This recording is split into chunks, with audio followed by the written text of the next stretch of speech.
I just got lost because his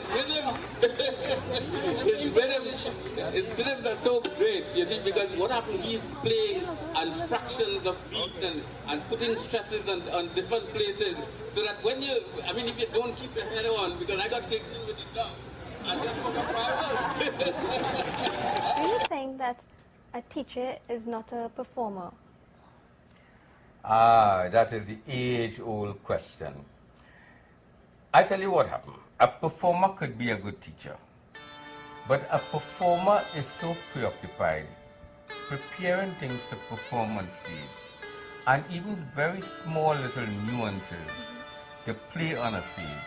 It is extremely difficult to bog themselves down to teach him Sarigama Padhanisa. I taught for about 30 years. You had a lot of patience. Well, Caribbean School of Indian Music was built with we had about 200 students at any one time. And that went on for about nearly 30 years. But what happening is, since I turned professional in 2000, let's say, well, when I returned, in 1994, I actually started becoming professional. But in 2002, I eased up on teaching. Now when I teach people at a certain level. What do you think the views of Indian classical music is in Trinidad and Tobago today? Indian classical music has a definite place in the cultural landscape of Trinidad and Tobago. But I think I need to be very clear and precise in what I'm going to say, because there is going to be some controversy, some reaction to what I'm going to say. I think Indian classical music, its utility value to Trinidad and Tobago is to teach music. It is a medium for learning music. Trinidadians, it will take another generation for Trinidadians to be able to capture classical Indian music as it is captured by Indians from India. Because anybody will tell you, if there is not a demand for a subject, that subject atrophies and dies a natural death. Yeah. What I'm saying, and this point that I'm making, is going to allow a greater spreading of Indian classical music. If people learn Indian classical music and use it as a medium to create their own music. Correct. And that's what I have been doing. That is why my music has gotten a worldwide recognition. I told you about in 2000 when I launched my CD in France, in Paris.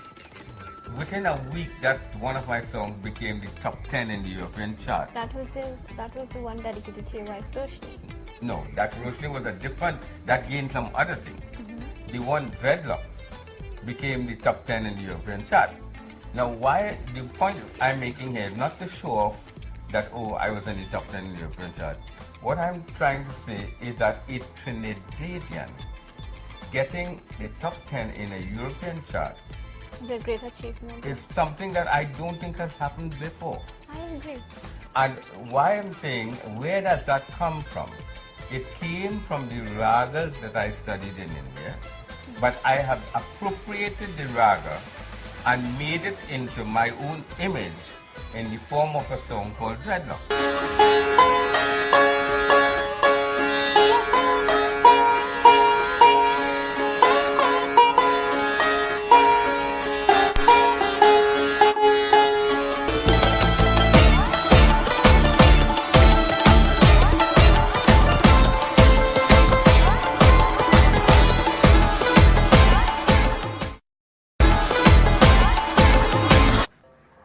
Fusion is a topic everybody knows you for.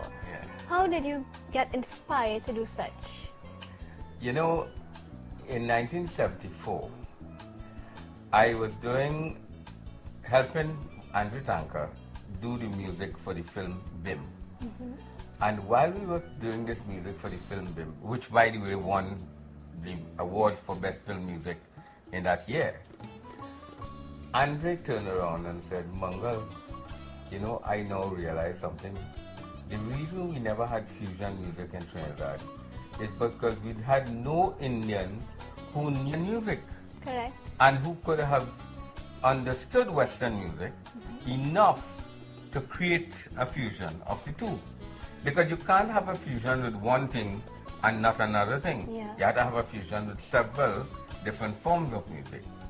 So that is the start.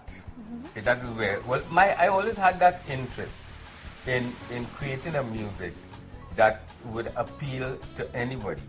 Because, you know, I have a philosophy, the band follows a philosophy, my band.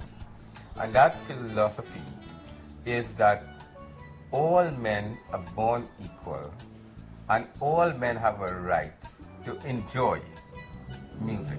Yeah. Our music is a music that was designed to please people of any race.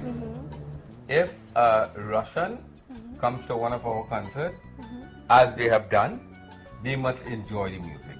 If a Chinese come, he must enjoy the music. If an Afro-Trini come or an African come from Africa, he must enjoy the music. Correct. And Indian, so much so. And this, what I'm saying here, I am thinking about examples of people who enjoyed our music.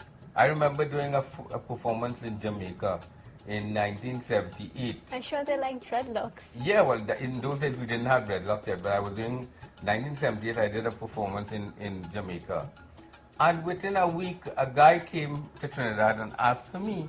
And at the airport, they sent him.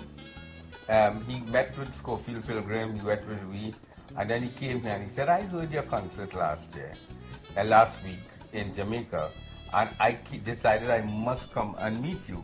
He was an African pianist. And I played a song based on Rag Bhupali, which is a pentatonic raga, 5-note raga. Okay. And he said, "This is where I come from. This is the scale that we use." And he was curious to find out what he can do with that song with me. And I had a piano downstairs here, and he went on the piano and I took up my sitar. And one song we played for about 2 hours, just playing.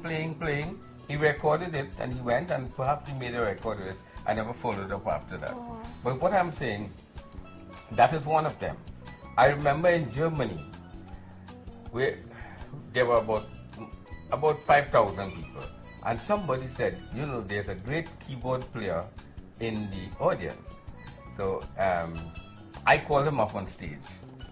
And when he came on stage, I told him, just stand with my keyboard player for a few minutes and listen to this song. And he stood and he listened and looked at my keyboard player. And when that guy went on the keyboard, Neha, it brought down the whole house. Wow. The point that I'm trying to make is that here it is, a guy from Germany could jump on a stage and play our music with the same understanding as an Indian or an Trinidadian could play it. The point here is that there are certain elements that are common to all music. And once a person can grab on to those elements, you have fusion music.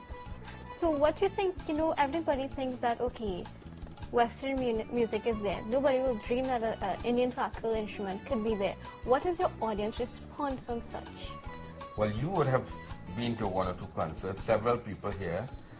The response to our music is two things.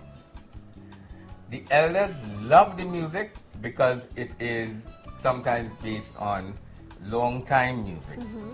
The young people nowadays love the music, going crazy over it because it has a lot of techno in it. So what has happened is the music now suits everybody. I will tell you. Denise Plummer met me a few years ago and said, "Mungal, I have a story to tell you." I said, "What's that story?" She said, "My son, who is about 21 years old, came home one night and put on this music loud in her house. And when she comes out, she asked me, son, what happened? Why are you playing music so loud for?" He said, "Mommy, we saw a group playing at Woodford Cafe. And that group blew away all them other musicians. But the boy loved the music so much, but Mommy is a set of old men playing the music." Well, meaning that what he meant is that we were all matured people playing this music, but yet a young 21-year-old could love this music so much. and take it and put it in his car and drive it up and down where he lives. Yeah. So that is the effect of diffusion. It is not only a juxtaposition or mixture of different different genre of music. It is also a mixture of the young and old, Correct. and that is diffusion. That is wonderful. But what do you think today in Trinidad and Tobago? What you think the caliber of music is? Like example, in the chutney industry, they copy. People say they copy from a Bollywood song to, let's say, Sathya to Girl I Know I Was a Drinker. Yeah. Okay. Now, one thing people have to understand is that their music evolves. It has to start somewhere. And from that starting somewhere, it is evolving. Yeah. Now, chutney is one of the youngest music in Trinidad and Tobago. Correct. It comes like a young child. Yeah. The young child started to imitate the parents, and then eventually I started to imitate my brother. And I used to play the songs that my brother played, like Awara Hoon, and you know that dream sequence from Awara, and those kind of songs I used to play on mandolin, Chali Gore Piche Milan Ke Chale, and like that. And then I started to create my own music. Now, chutney is at a childhood stage, and it has the potential to develop into an art form that can dominate as well as reggae has. So what I'm saying is that rather than criticizing what the artists are doing, I admire them for taking whatever they could find And making it their and own. making it their own. When what they have and what they believe. Right. So with small and limited material, I have built a house. Correct. And that is what they are doing, building something. And I think they will get there because they have a lot of young artists now coming up, especially the musicians, not so much the singers, who are doing extremely well. I can imagine. Well, I also have a plan, Neha, to teach people in Trinidad how to intone singing that will sound like an Indian technique.